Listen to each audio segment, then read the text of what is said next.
अष्टावक्र गीता के ज्ञान के जिज्ञासु श्रोताओं को संबोधि श्री का प्यार भरा नमस्कार। जय जिनेन्द्र। आज हम 16वां प्रकरण करेंगे और इस 16वें प्रकरण में महर्षि अष्टावक्र ने अपने शिष्य जनक को आगे और समझाया है, मुक्ति का रास्ता बताया है और उन्होंने कहा कि जो कुछ हमें आता है, जो कुछ हमने सीखा है, जितना ज्ञान हमने लिया है उसको भूल जाओ। ज्ञान का विस्मरण ही मुक्ति की ओर ले जाने वाला है। ये इस 16वें प्रकरण का तथ्य है, सारांश है। तो क्या कह रहे हैं इसमें अष्टावक्र जी? आचक्षुश्रुत्वात् नाना शास्त्राण्यनेकशः तथापि न तव स्वास्थ्यम सर्वम विस्मरणात् आदृते। अर्थात कितने भी तू शास्त्र सुन ले चाहे अथवा सुना दे, परंतु जब तक तू सबका विस्मरण नहीं कर देगा तब तक स्वास्थ्य और शांति को प्राप्त नहीं कर पाएगा। शास्त्र अनेकों कहले सुन ले तात अनेक प्रकार से तू, शास्त्र अनेकों कहले सुन ले तात अनेक प्रकार से तू, किंतु बिना विस्मरण किए सब स्वास्थ्य शांति पा सके न तू। आगे बताते हैं, अत्यधिक लोलुपी रहेगा चित्त स्वाभाविक विज्ञ तेरा।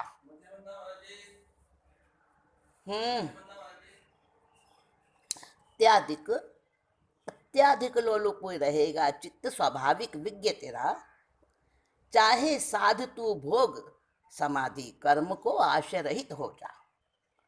चाहे साध तू भोग समाधि कर्म को आशय रहित हो जा।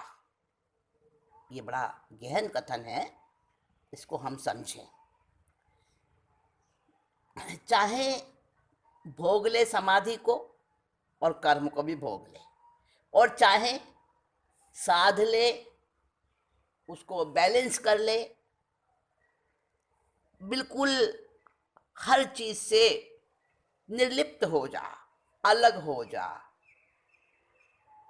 लेकिन जब तक तू विस्मरण नहीं करेगा ज्ञान का, तब तक तेरा चित्त लोलुपी और मिले इस भावना में ही रहेगा तेरा चित्त, और इसलिए स्वास्थ्य और शांति मिल नहीं पाएगी।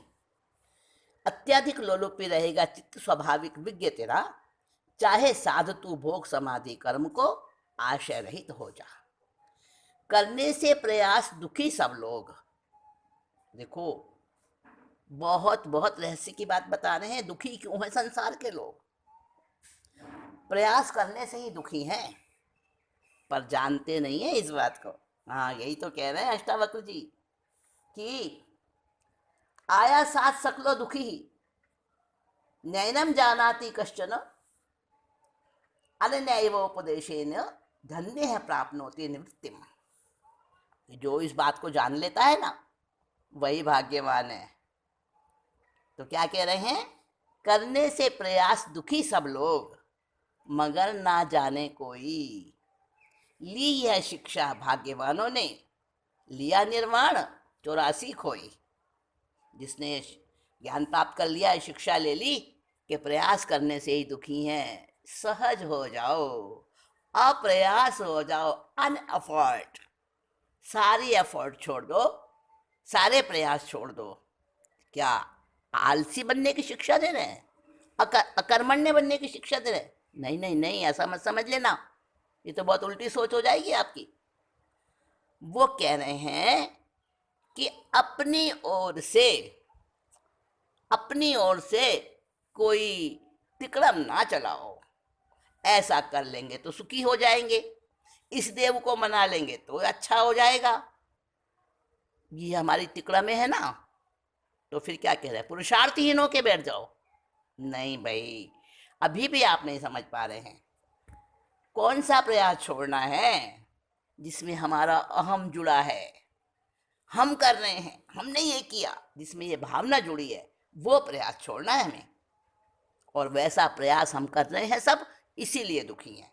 और जिसने ये शिक्षा ग्रहण कर ली वो भाग्यवान है, और उसने 84 खत्म करके निर्वाण को प्राप्त कर लिया। देखिए, ऐसी शिक्षा दे रहे हैं। पर ये शिक्षा, जैसे कि मैंने अभी कहा कि इसमें बहुत रिस्क है, समझ जरा सी उल्टी पड़ गई तो गए काम से। इसलिए इसलिए समझ के बिल्कुल गहराई से एक एक शब्द को सुनकर उसका अर्थ अच्छे से आत्मसात कर लेना है।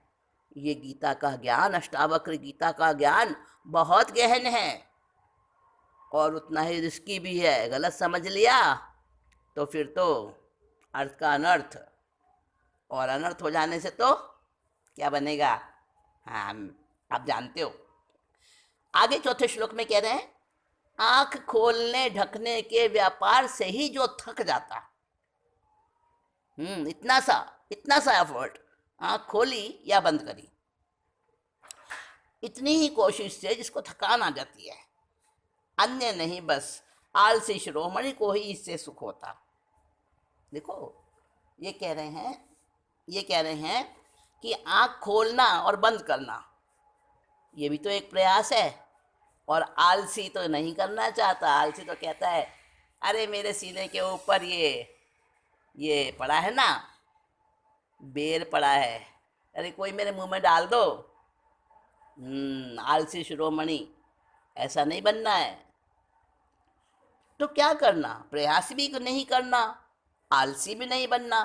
फिर इसीलिए तो मैं कह रही हूं कि कान खोलकर और अच्छे से पर्दे हटाकर इस ज्ञान को समझ लेना। वरना फिर ये मत कहना, हाँ, कि गीता में तो हमने ऐसे ही सुना है जी, अष्टावक्र जी ने तो यही शिक्षा दी थी। नहीं, हमारी समझ उल्टी ना बन जाए कहीं। आंख खोलने ढकने के व्यापार से ही जो थक जाता, अन्य नहीं बस आलसी शिरोमणि को ही इससे सुख होता। फिर आगे क्या कह रहे हैं, देखो सुनते रहो, समझ आएगी। नहीं किया यह या कर पाया, मुक्त हो मन इस द्वंद से जब। ये कर लिया, ये नहीं कर पाया, ये अंदर में चलता रहता है ना द्वंद, संकल्प विकल्प। ये कर लिया, ये नहीं किया, अब कर लूँगा, अरे नहीं कर सका, है क्या हो गया मुझे। इस तरह की हम जो बातें करते, अपने मन में चिंतन करते रहते हैं, ये सारा द्वंद है। नहीं किया यह या कर पाया, मुक्त हो मन इस द्वंद से जब, हो धर्म अर्थ और काम मोक्ष के प्रति उदासीन वो तब। देखिए, लक्षण बता रहे हैं कि जब ये सारे द्वंद खत्म हो जाएं, जो कुछ हो रहा है, जो कुछ किया, जो कुछ हुआ, उस सब के बस साक्षी बने रहो। अपनी ओर से कुछ ना करो, ना उसका चिंतन करो, ना उसका द्वंद रखो मन में, ना संकल्प विकल्प रखो। तब धर्म अर्थ और काम मोक्ष के प्रति सारी उदासीनता आती है। एकदम नहीं आती है, ये भी बता दूं, धीरे धीरे आती है। ये सब अनुभव और अभ्यास से सिद्ध होता है। आगे चले, छठा श्लोक है, विषय का द्वेषी विरक्त कहा था। विषय का द्वेषी विरक्त कहा था, विषय लोलुपी रागी है। परिभाषा दे रहे हैं कि द्वेषी कौन है और रागी कौन है, विरक्त कौन है और लोलुपी कौन है। विषय का द्वेषी विरक्त कहा था, जिसने विषयों से द्वेष कर लिया वो विरक्त माना जाता है। और विषय लोलुपी रागी है। जो ग्रहण त्याग दोनों से रहित, वो ना विरक्त ना रागी है। समझ गए। संसार वृक्ष की बीज तुल्य, जब तक जीवित रहती तृष्णा। संसार का बीज कौन है, आवागमन का, जन्म मरण का, सब दुखों का बीज कौन है, तृष्णा। तृष्णा संसार वृक्ष की बीज तुल्य, जब तृष्णा, जब तक जीवित रहती, जब तक तृष्णा, हे उपादेय ग्रहण त्यागती, हे उपादेय ग्रहण त्याग की, तब तक रहे अविवेकी दशा। जब तक तृष्णा रहेगी तब तक अविवेक रहेगा। ये ले लिया, ये छोड़ दिया, इसको इसको अच्छा है लेना, इसको ग्रहण करना ठीक है, नहीं नहीं इसको त्यागना ठीक है, जब तक ये संकल्प चलते रहेंगे ना, अविवेक है ये सारा, अविवेक की दशा है ये। तो तृष्णा होती है तब तक ही अविवेक होता है, ग्रहण और त्याग भी तब तक ही होता है। समझ गए? प्रवृत्ति से आसक्ति राग हो, जब तक प्रवृत्ति होगी हमारी, एक्टिविटीज में लगे रहेंगे, प्रवृत्ति से आसक्ति राग हो, द्वेष का त्याग निवृत्ति से, द्वंद्व मुक्त शिशुतुल्य यथावत, बुद्धिमान नर यूं ही रहे। लक्षण बता रहे हैं कि कौन सा होता है द्वंद्व मुक्त, एक नवजात बच्चे के समान, बिल्कुल एकदम दोष रहित। कौन होता है? जिसको प्रवृत्ति से भी आसक्ति नहीं और निवृत्ति से भी द्वेष नहीं, ना त्याग से और ना भोग से, किसी से भी उसको लेना देना नहीं हो, वो होता है द्वंद्व मुक्त, एक बच्चे के समान सहज सरल। दुख से बचने के लिए त्यागना चाहे रागी दुनिया को। रागी जो होता है विषयों का रागी, वो देखता है कि हाँ अरे बड़ा दुख है, इन विषयों से उसको प्राप्त करना पड़ता है, इसको किसी से छीनना पड़ता है, फिर उसको संभाल के रखना पड़ता है, फिर उसको जब भोगते हैं तो उस भोगने में भी बाद में दुख निकलता है, और इच्छा जगती है, और तृष्णा बढ़ती है, दुख ही दुख है। तो इस दुख से कैसे बचें? चलो भाई दुनिया को ही त्याग दो, छोड़ो, लो अपने दंड का मल्ल, हमें नहीं चाहिए, हम तो छोड़ चले दुनिया को। तो ऐसा जो रागी होता है, अंदर में तो राग भरा हुआ है, लेकिन दुख से बचने के लिए वो दुनिया को छोड़ रहा है। दुख से बचने के लिए त्यागना चाहे रागी दुनिया को, द्वंद्व मुक्त बना, दुख मुक्त बना वीत रागी, किंतु संसार बीच भी दुखी ना हो। जो वीत रागी होता है वो दुख से तो मुक्त हो जाता है, द्वंद्व से मुक्त हो जाता है, पर संसार के बीच अगर वो रहता है तो भी वो दुखी नहीं होता। कितनी बड़ी बात है। संसार छोड़ने वाला जरा अपना निरीक्षण परीक्षण कर ले, टेस्टिंग कर ले अपनी, कि अगर संसार के बीच में रहकर उसको दुख हो रहा है, अमुक व्यक्ति ने ऐसा बोल दिया, उसने मेरे साथ ऐसे कर दिया, वो मेरे से प्रतिकूल चलता है, उसने अपमान कर दिया, तो संसार के बीच जो दिन भर हर समय ऐसे विकल्प चलते रहते हैं जिसके, तो वो संसार के बीच दुखी हो रहा है ना। संसार त्यागने के बाद भी दुख नहीं गया, तो ऐसा बनना क्या, और ऐसा होता क्यों है? क्योंकि देह के प्रति ममता होती है, अहंकार अंदर से गया नहीं होता है, इसलिए ऐसा होता है। देह से ममता, मुक्ति के प्रति अहंकार होता है जिसका, देह से ममता, मुक्ति के प्रति अहंकार होता है जिसका, ना वह ज्ञानी ना वह योगी, वह केवल भोगी है दुख का, वह केवल भागी है दुख का, भोगी भी है भागी भी है। दुख को ग्रहण करने वाला, दुख का हिस्सेदार, वो ज्ञानी भी नहीं है, वो योगी भी नहीं है, वो बस दुख का हिस्सेदार है, उसके हिस्से में दुख ही दुख आएगा। कौन? जिसकी देह के प्रति ममता नहीं गई और मुक्ति के प्रति अहंकार नहीं गया। मुक्ति के प्रति राग होता है, आसक्ति होती है, अहंकार भी होता है क्या मुक्ति के प्रति? अजीब लग रही होगी बात। हम सोच के देखें, इन शब्दों में बहुत रहस्य बड़ा है दोस्तों, इन शब्दों के अंदर, कि मुक्ति में अहंकार कैसे होता है। मुक्ति में अहंकार कैसे होता है? थोड़ा सा हिंट दे दूं आपको। उतनी बड़ी बड़ी तपस्याएं करते हैं हम तो, अरे हमारे जैसा संयम कौन पालेगा? बहुत उत्कृष्ट क्रिया है कि मुक्ति का अहंकार है। हमें तो कुछ पसंद ही नहीं आता, लोगों के बीच में बैठते जरूर है लेकिन हमारा मन नहीं लगता उसमें, और अंदर में भरा पड़ा है राग, अंदर में भरी पड़ी है तृष्णा, ये है मुक्ति का अहंकार। जय जयकार करवा के खुश होते हैं, बहुत सारी बातें हैं, हिंट दे रही हूँ केवल आपको थोड़ा सा। तो ऐसा व्यक्ति ना वह ज्ञानी ना वह योगी, वह केवल भागी है दुख का भागीदार है बस वो। अब अंतिम 11वें श्लोक में क्या कह रहे हैं?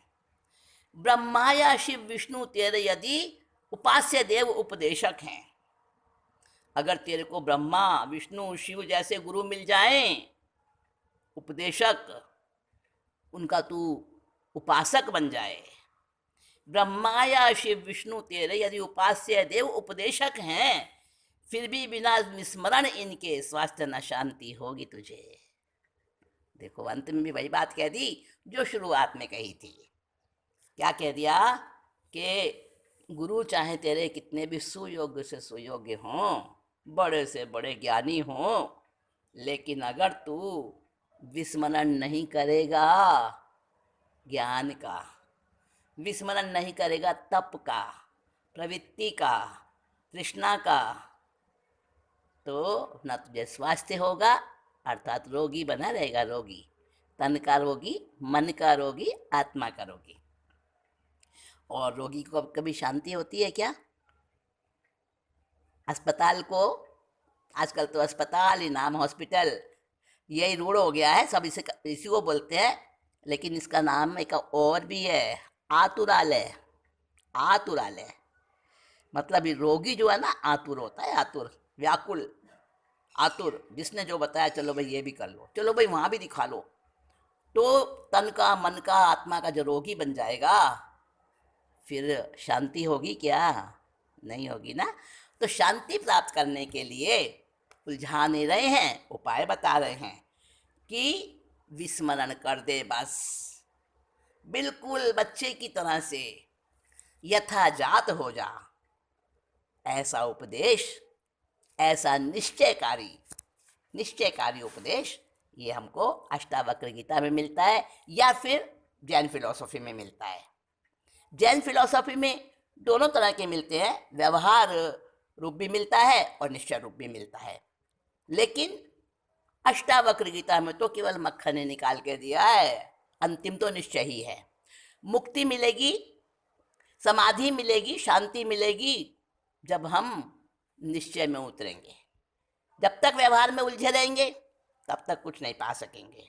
निश्चय में उतर कर ही हमें स्वास्थ्य और शांति प्राप्त होगी, और वहीं मुक्ति है। तो वहाँ दोनों उपदेश दिए हैं और साधक के ऊपर छोड़ दिया है कि तुझे क्या सही लगता है तो वो चुन ले। लेकिन अष्टावक्र गीता में एक कदम और आगे बढ़कर बिल्कुल वही चीज बताई है जो कि हमारे लिए सही है, जो कि मुक्ति का मार्ग है। बिल्कुल निश्चयकारी ज्ञान, निश्चयात्मक शैली में, जिसको कहते हैं हम द्रव्यार्थिक न्याय और निश्चय न्याय, वो अष्टावक्र गीता में ज्ञान हमें दिया है। दोस्तों धीरे धीरे 16वां प्रकरण तक हम पहुंच चुके हैं। 16वां प्रकरण आज हमने कर लिया है और 20 ही प्रकरण है। इसके पीछे के जो प्रकरण अभी आएंगे हमारे सन्मुख, और इनका जो हमें एक एक ज्ञान मिल रहा है वो सारा निचोड़ आएगा।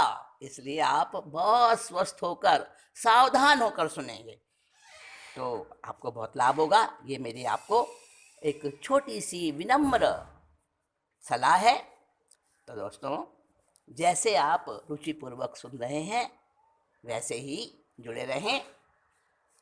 आगे जो बातें आने वाली हैं वो और ठोस बातें आने वाली हैं, निचोड़ आने वाला है, और उसको सुनना तो बहुत ज़रूरी है ना, क्योंकि कंक्लूज़न।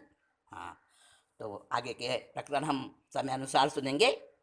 अभी मैं आपसे विदा लूँगी, और आपके इस प्यार को, आपके इस स्नेह को, आपकी धर्म जिज्ञासा को अपने साथ रखती हुई आगे के मीटिंग में फिर से आने के लिए